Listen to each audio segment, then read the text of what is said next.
Les opérations d'introduction en bourse sont lucratives pour les banques d'affaires qui les conduisent. L'option des mandats donne lieu à des compétitions sévères et la réputation des établissements joue certainement un rôle important.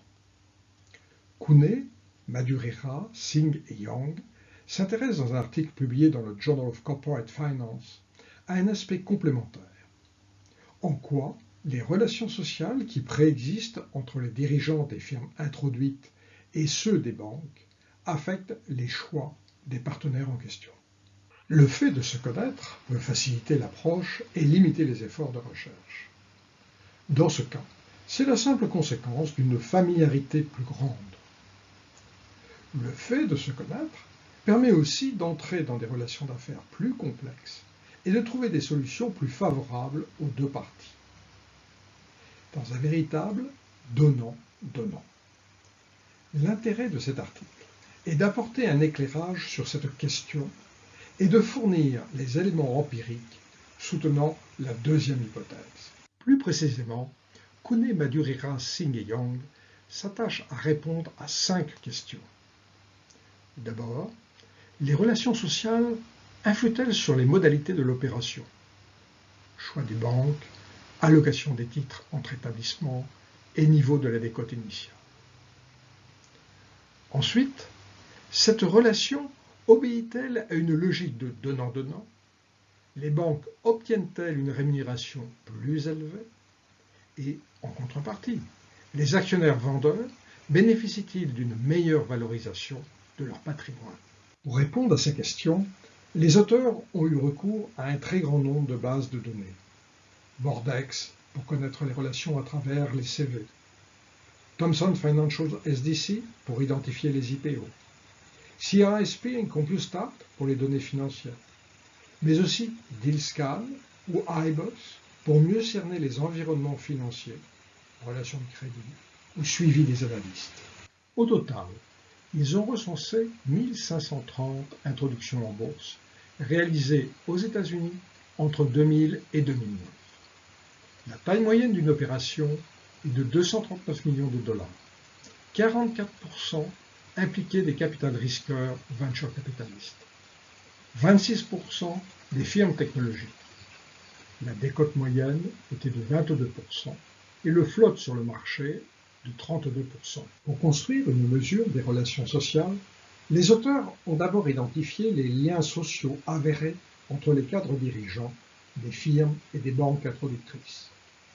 Pour eux, un lien existe si les deux personnes ont été diplômées de la même université avec un écart maximum de 2 ans entre leurs promotions respectives.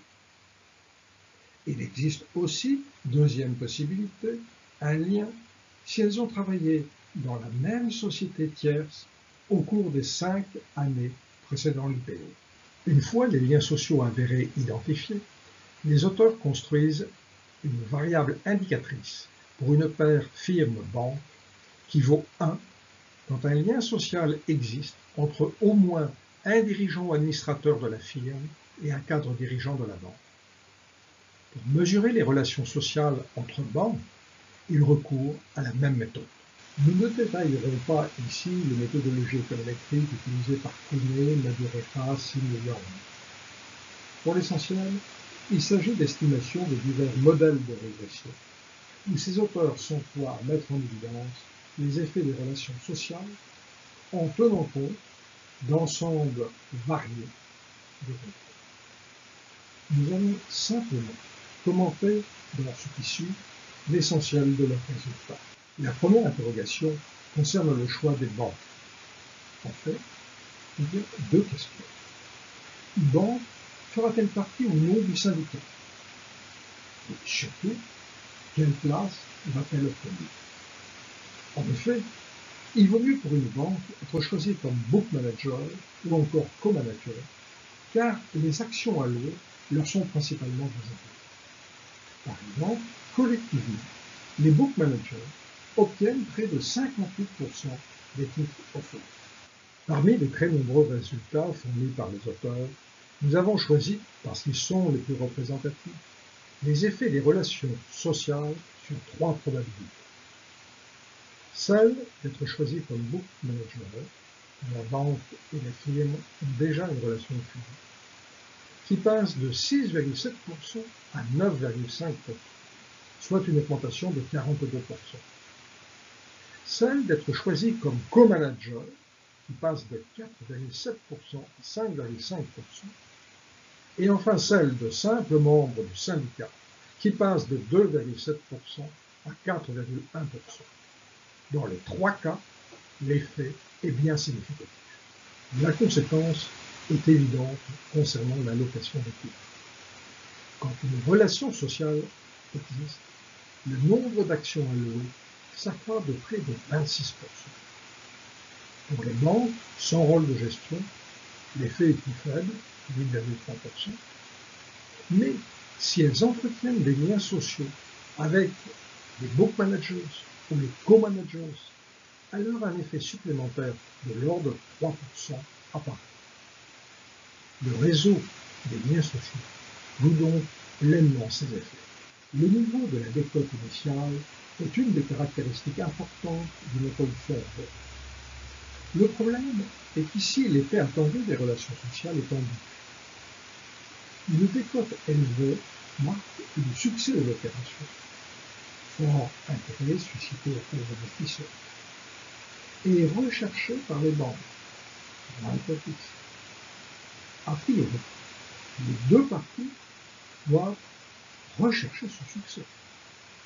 Mais elle peut aussi traduire une forte asymétrie d'information qui, lorsque les relations sociales sont fortes, devrait être ici de fait. Au plan empirique, et de manière peu surprenante, les auteurs ne trouvent pas d'effet significatif de la variable relation sociale, alors que leur modèle met en évidence des facteurs comme la réputation du book manager, la présence d'un venture capitaliste, ou encore, comme caractéristique, le fait que la firme soit technologique. Si les relations sociales paraissent affecter le choix des banques et les allocations de titres, il convient maintenant de s'interroger sur le bien fondé de l'hypothèse de la simple familiarité ou de celle du donnant-donnant. Pour ce faire, Kounet, Madureira, Singh et Yang étudient l'impact des relations sociales, d'abord sur la rémunération des banques, et ensuite sur la richesse des actionnaires de la firme introduite. Les auteurs mettent en évidence un effet positif et significatif sur la rémunération des banques, aussi bien au niveau global que des seules commissions de vente, respectivement de plus 7,3% et plus 9,4%. Ces effets sont économiquement significatifs, si on les compare par exemple à celui d'être choisi comme book manager, respectivement de 6,2% et 5,1%. Pour les actionnaires, il y a deux effets de sens opposé. En introduisant la firme à un prix faible, ils laissent sur la table beaucoup d'argent, le produit des actions cédées et de la différence entre le cours d'introduction et le premier cours coté. Mais en stimulant le marché, ils valorisent de manière intéressante les titres qu'ils continuent à détenir et qu'ils céderont à l'avenir. La question est alors de savoir quel est l'effet dominant.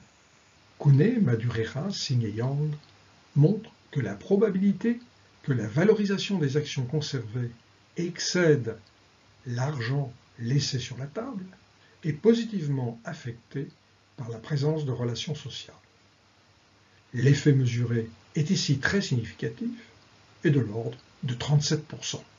En conclusion, cette étude montre que la présence de relations sociales entre cadres dirigeants augmente sensiblement la probabilité qu'une banque soit choisie, et en particulier en bon rang lors d'une introduction en bourse. Cette présence n'est pas la seule conséquence de la familiarité qu'entretiennent les acteurs. Elle s'inscrit dans le cadre d'un véritable donnant-donnant. Les banques sélectionnées obtiennent des compensations plus élevées pour les services qu'elles rendent.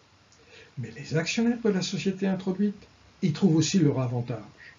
L'argent qu'ils laissent sur la table, à travers la décote initiale, est plus que compensé par une valorisation plus favorable des titres qu'ils continuent à détenir. Au final, Cette étude apporte un éclairage original sur l'importance des liens sociaux dans les opérations financières.